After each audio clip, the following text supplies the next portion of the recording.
Welcome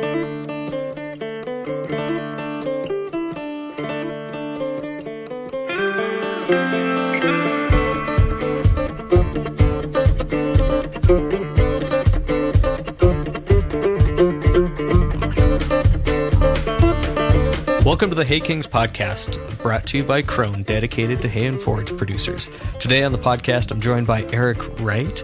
Eric is a logistics guy with kind of like 2 decades worth of experience. He works for Portland Container, and we're going to talk through some of the disruptions that we're experiencing in the marketplace right now, and hopefully give the listeners here something to think about. Welcome to the podcast, and where do we start? I think we start at the most fundamental place of all. We start at time. Time is what drives everything. Time is what drives your billing cycles, it drives your pay cycles, it drives your growing seasons. Time is what everything is measured by, and it's the thing that nobody can escape, and nobody has enough money to buy more of. It's what we are all subject to. Now let's frame this, because you're talking about a semi-truck with an annual, we're just talking logistics in general, right? We're talking about a semi-truck with an annual payment, and that annual payment gets spread over 365 days, and you can't haul all 365 days. I don't know what that number is. If you're an owner operator, how many days a year you can keep that truck productive. But with disruptions, there's fewer days in the year to make revenue using those assets. And this is true whether we're talking about a truck, factory, a hay press. Am I thinking about this correctly? Yeah. If you're really on top of it, you might get 250 days a year of production out of that truck. And that's really working a lot. And that's assuming no major maintenance breakdowns, or you're doing all your maintenance on a weekend. So you got to have to, when you think about the costing and logistics, you kind of have to take your annual cost, your monthly cost, or whatever cycle you want to work at. Then you have to divide that up into the number of jobs you can do in that individual time period. So even though I may quote somebody a flat rate, maybe I quote them $200 to move a move, or maybe I quote them $1,500 to make a move, something like that. I am making some assumptions about how long it's going to take for that truck to go from point A to point B to get loaded and then go to its delivery location, and then how long it's going to take for it to get its next shipment. All of those assumptions all tie back to time. Part of the equation around time is, can I make things match? So let's say we're based in Portland, Oregon. Let's say I've got a shipment. I'm going to go deliver it to Boise, Idaho. And so my driver gets in the truck and they drive to Boise, Idaho. Once they get to Boise, Idaho, if they can't get a load leaving Boise, Idaho, going someplace else, anywhere else, then they have to sit. And the amount of time that they sit, that costs money. Or they have to, what's called deadhead. They have to drive without revenue to someplace to get a load. That also costs money. And so then that has to be factored in.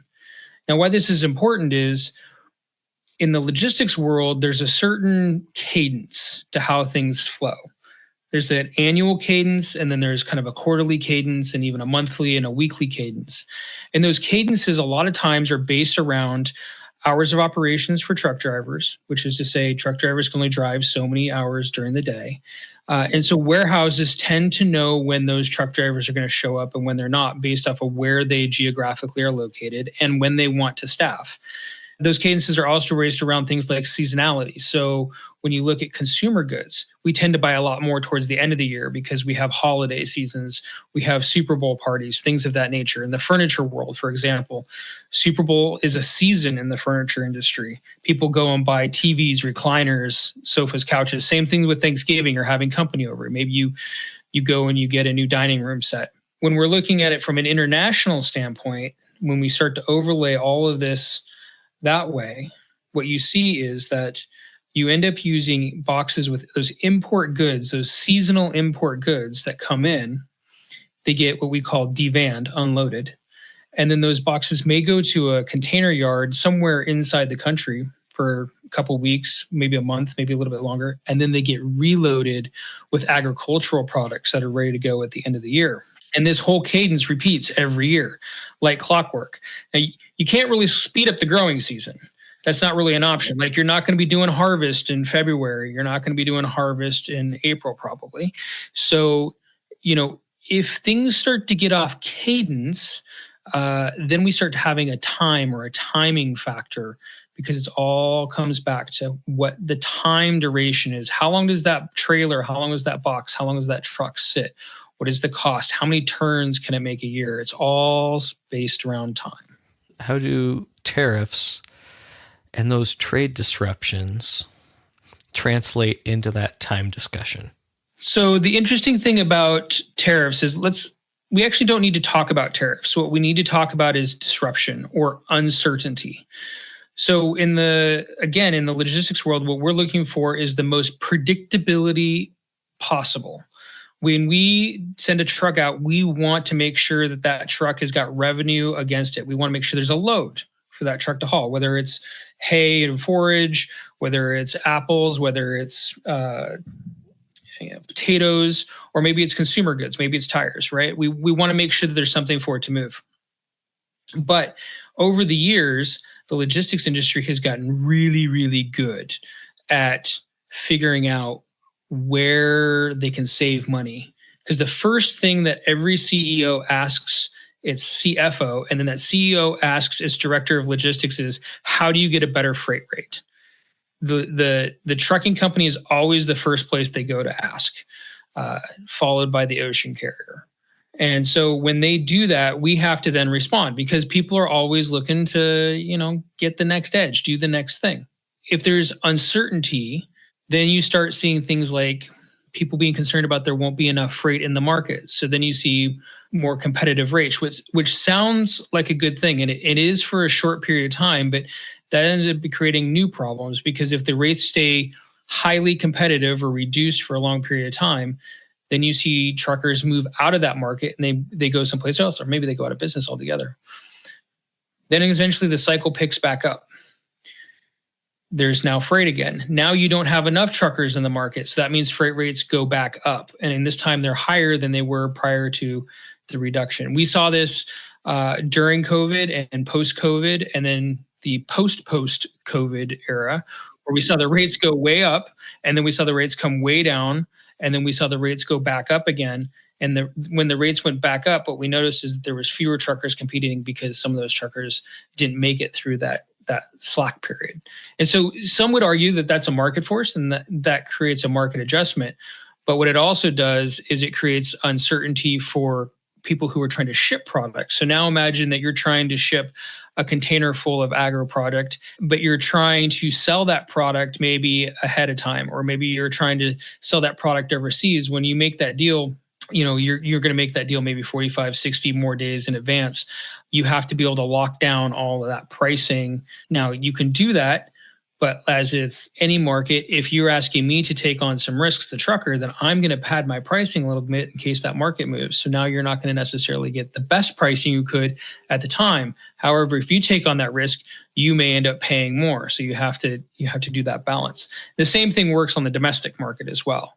If you can go and get an annual contract. That annual contract will specify out terms, this lane for such and so much rate. Typically, the rates are pretty aggressive, because typically there's some sort of volume guarantee involved in those domestic contracts. But if the market shifts, you may do better or you may do worse, just depending on that market shift. So it's who you asking to take the risk. Krone teders and rakes are specially designed for one goal: making the cleanest green hay without causing damage to your field or crop. It's all in the tine design, which gently lift and move your crop while flotation tires lessen compaction. Krone offers the largest selection of models and range of sizes in the world, so you get what works best for your operation. Find your local Krone dealer at krone-northamerica.com. Part of this discussion and tariffs, right? And I'm a little hesitant too, because I'm trying to figure out whether we're taking froth out of the market, whether it's a short-term negotiation tactic, if that negotiation tactic is going to be successful. I mean, I still haven't figured out if they're going to be good or bad. They could be both, and it depends on which sector you're in. How do we have the discussion about shipments to China right now? It's interesting that the timing of this conversation in the last few working days, last 3 working days, I've had numerous conversations with exporters who ship heavily to China. Now, the exporters that we primarily work with shipping to China are forest products exporters or forest products derivative exporters. Essentially their customers in China just say, I can't afford it. Now, as of the taping of this, we're not at the 12th, and that's when the tariffs go into full effect. But for the export from the U.S., import into China, they're doing the math in China saying, hey, I can bring this product in at our standard rate, and then I'm going to have to apply this tariff on top of it. But by the time we make it into something, I won't be able to sell that product. It'll be too expensive. So now they're looking at sourcing from other locations. From a trucker standpoint, I don't want to lose business, of course. But I also understand that there's some larger forces at play here. Where I start to get concerned is, again, coming back to that timing and cadence.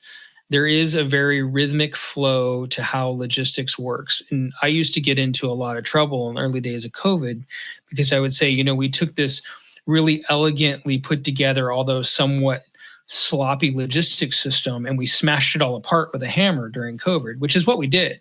The entire logistics system got rewired during COVID. And post-COVID, we saw a lot of people trying to revert to kind of some of the ways that we had historically done things. And some of it worked and some of it didn't. I see a lot of the same similarities starting to play out right now, early days of what we saw in the early COVID days, where there's starting to be disruption. Everybody remembers the rush on toilet paper. We're kind of seeing the same thing, but on like a large scale purchasing of import products. Like, people are trying to figure out right now, do I go and do I buy that extra 3 containers of name your consumer good and bring it in and pay the tariff now? Or do I risk potentially having a larger tariff later, understanding that they're not going to be able to source that product inside the United States within the same amount of time period that those extra containers would be consumed. Right. So there's not really an alternative for them. Or maybe even more risky is pay the tariff now, and then in a couple of months there's no tariffs because there was negotiations that went on. Then all of a sudden you have expensive inventory, or as you mentioned, that flip side risk where you're buying something now thinking that there's going to be that there could be higher tariffs. Like, there's a tremendous amount of risk in that. And when you're talking about 34% tariffs, 50% tariffs, those are huge freaking numbers. I mean, the whole system is designed to operate on, a 7 or 8% margin. Yeah, I mean, the numbers are unfathomably large when you start talking about it at scale. And I wish I had them in front of me so I could quote them accurately, but it's millions, if not billions of dollars a day that transitions through the port complexes, depending on which port you're talking about. If you just imagine, if you're an importer, I can kind of speak to this as formerly working for an importer for a number of years. If we had imported, I worked for furniture importers. So say we were importing sofas, right? And let's say, I don't remember what the tariff rate was back then, but I want to say it was very low or non-existent. But let's say, for the sake of conversation, that it was a 0 tariff item, and then all of a sudden we had a 10% tariff item on it. So now we've got a 10% uptake. Well, you get 34 sofas in a container, so you're not going to spread the pain that way. Now you've got that inventory, and then the tariffs go away. Now you've paid a lot of money for that inventory. So you have 2 options. You can either try to sell that inventory at a marked up price, which is going to be very, very difficult to do, or you're going to sell that inventory at a minor loss, but you're going to mark up everything that comes after it in order to offset that loss. So it becomes a complicated scenario. It also becomes a complicated cash flow scenario too for importers, where now you've got to float additional cash. Maybe you're going to go back to your factories and renegotiate deals, or try to renegotiate deals on when your payment terms are. Maybe you're going to try to go to something like what's called DDP, or delivered duties paid. There's all different types of ways that those deals can be structured. But at the end of the day, it all comes down to the same thing. On the import side, let's say let's look at my home state, Oregon. Okay. So let's say I'm in Oregon and I'm growing potatoes and I want to export those potatoes to someplace in the Pacific Rim. What I don't want to have to do is pay to have a container moved empty from the port in Seattle and Tacoma, or even the port in Portland, down to where I grow potatoes.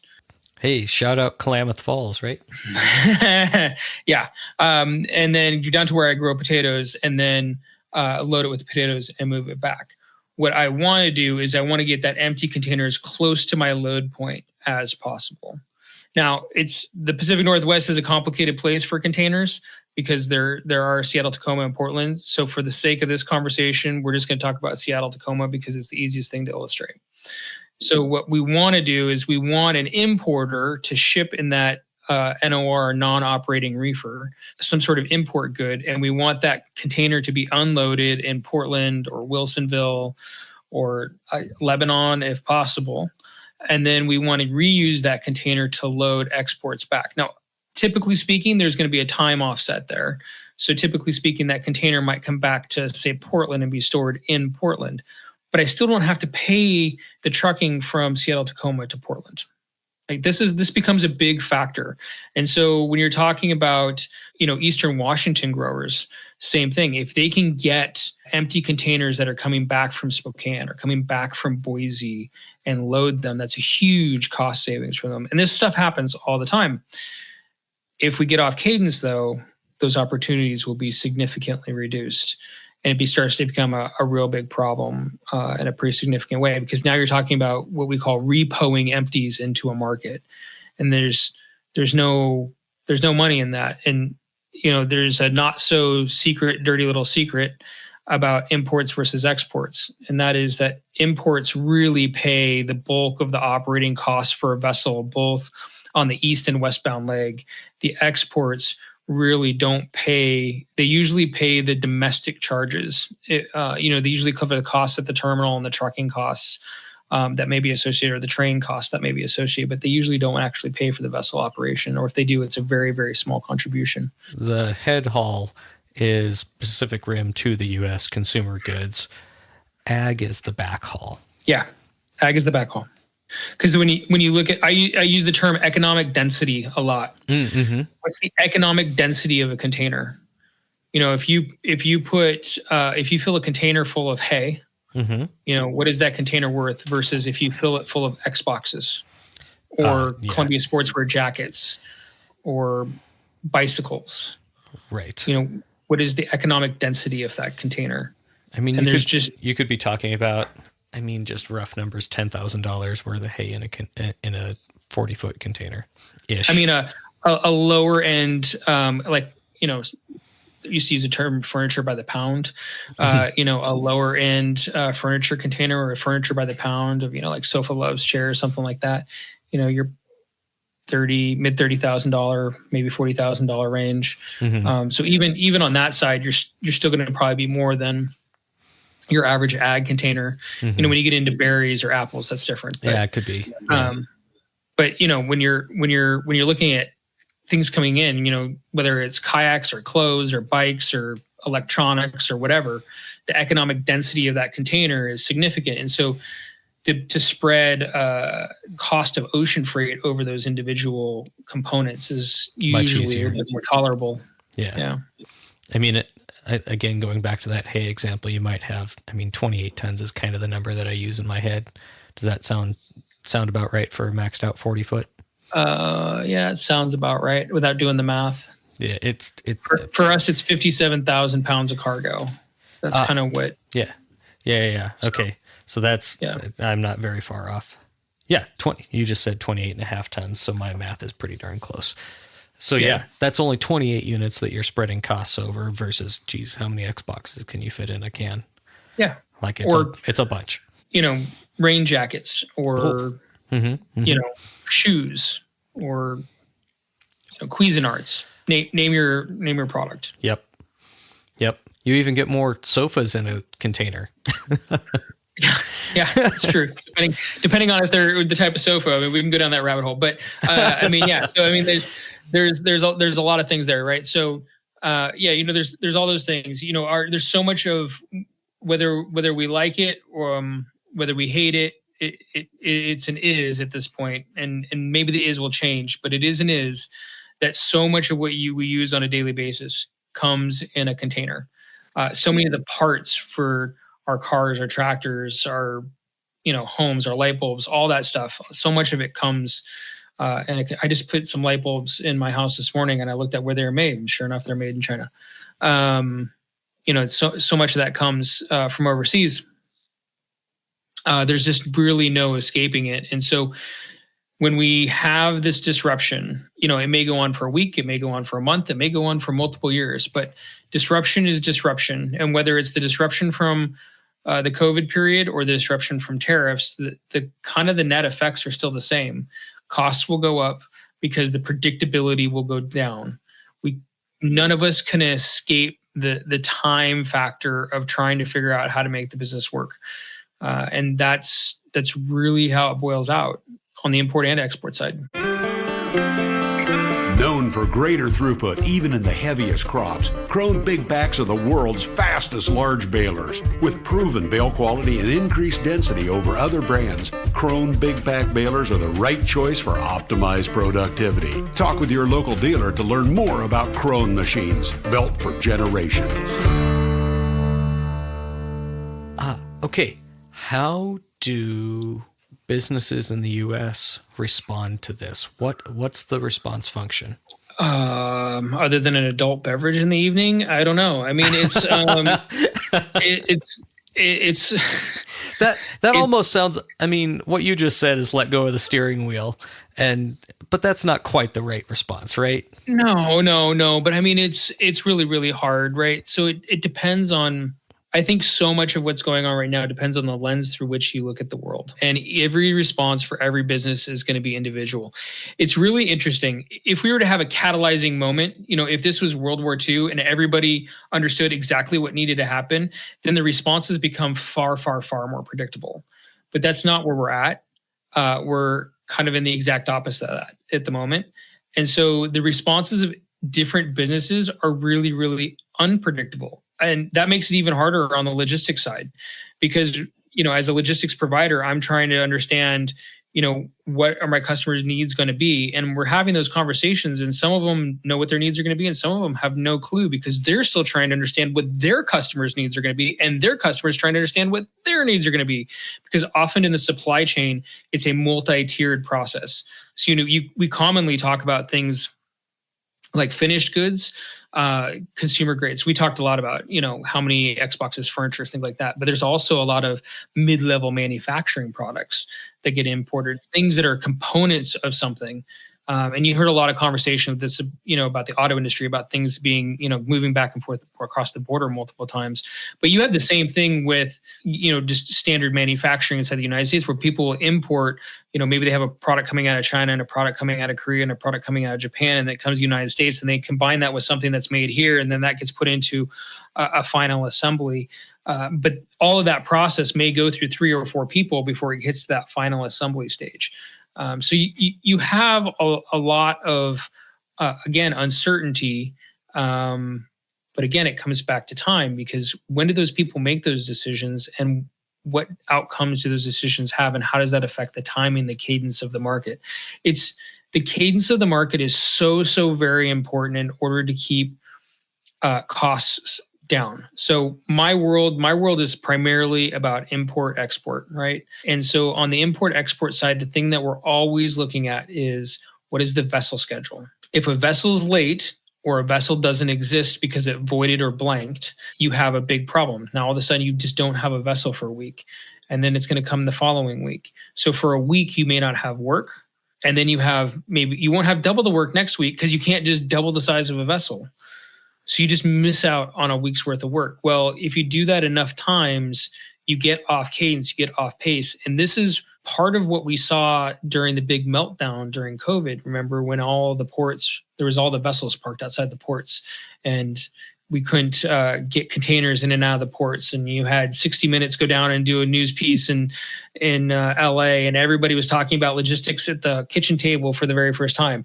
That whole thing was caused because we got off of cadence. It was started with a lot of the products on the East Coast that had come in, gotten trained at the East Coast. The warehouse labor had been dismissed because everybody had to go home, and then they couldn't get those containers unloaded. And then that backup slowly just metastasized across the country until the ports got locked down. And then we had vessels parked in the harbor, and it took us a very long time to get that all unjammed. I don't think we're going to get to that extent again, but it's a demonstration of if the system gets off cadence, big problems happen. Again, it comes back to time and timing. You just cannot escape it. So the potential for more shortages in items, and I say items because we have no idea where we're going to have the toilet paper shortages, right? Like that's not quite the right example because that's a domestically produced product, but we're thinking about alternators. We're thinking about starters. We're thinking like the things that farmers go through and use is the filter that I'm trying to use right now. Yeah. Oil filters. I mean, oh yeah. All that stuff, it comes back to what does your supplier decide to do? And it goes back to the conversation you have earlier. So let's say I'm a manufacturer of starters and I'm manufacturing overseas. And it doesn't matter actually where I'm manufacturing from. Everywhere now is going to be affected by this. So I'm manufacturing overseas and importing starters. I'm sitting there looking at my inventory going, hey, I got 30 days worth of inventory in my warehouse. So, and it's about 14 days to sail across the Pacific, give or take. I mean, minimum is probably 14 days from the major ports. So, do I place an order today with the understanding that I would go through, 20 days worth of inventory or 25 days worth of inventory and they get replenished. So I constantly kind of have this cycle. Or do I just say, hey, I'm gonna sit and wait this one out because I don't have the cash to float, or because I don't think that this is going to go on very long. And so because I don't think it's going to go on very long, I don't want to get stuck with these more expensive starters because then I have the conundrum of do I sell them for more money or do I increase the cost of everything? And then how does that create my competitive environment? A couple of the other filters that I'm throwing on this, cash flow management is a thing. Big one. That is as unavoidable as time. Yep.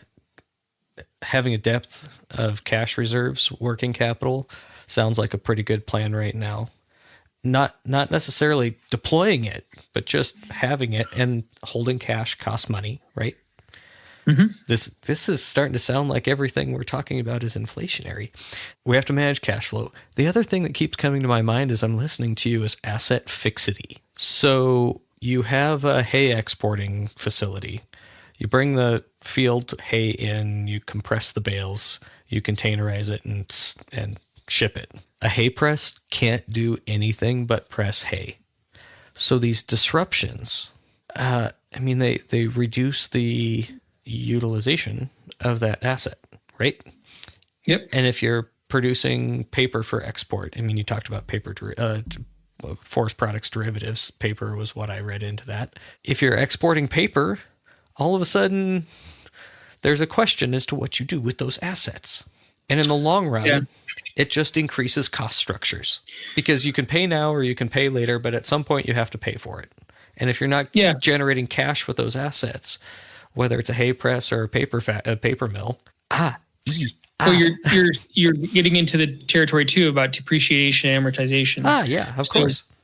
You've got a forklift at your warehouse, and maybe you're running a hay press, or maybe you're just running a warehouse. But you probably have a forklift. Yep. To move stuff around, right? And so you buy that forklift for X number of thousands of dollars, and you expect to get so many years out of it. And then during that life cycle, you expect to make X amount of money on it because you're going to move X amount of shipments on it. And if the number of shipments goes down over a certain time period, then you start to have the question about, are you going to get your life expectancy out of that forklift? Mm-hmm. No, the people will make the parked argument. Well, it's parked, so it's not getting wear and tear, and that's kind of true. Mm-hmm. But you still have to make the payment on it. Yeah, the payment. That's what I was just going to say, and this goes back to the cash flow discussion. The payment doesn't go away. The obligation to pay for that asset doesn't go away. It's actually one of the huge problems in agriculture is you use your corn planter for 2 weeks out of the year, 3 weeks out of the year. It's terrible asset utilization. it's a huge problem in agriculture. That's actually one of the things that drives bigger and bigger farms, right? How do you get better use out of the assets? Thank you so much for joining the podcast today. Yep. Oh, you're absolutely welcome. Anytime. Thank you to Eric for joining us today on the podcast. Thank you to Crone for sponsoring this podcast. Thank you to Nick at Palmieri Sound. And thank you to Jessica Palmieri for doing her social media coordination.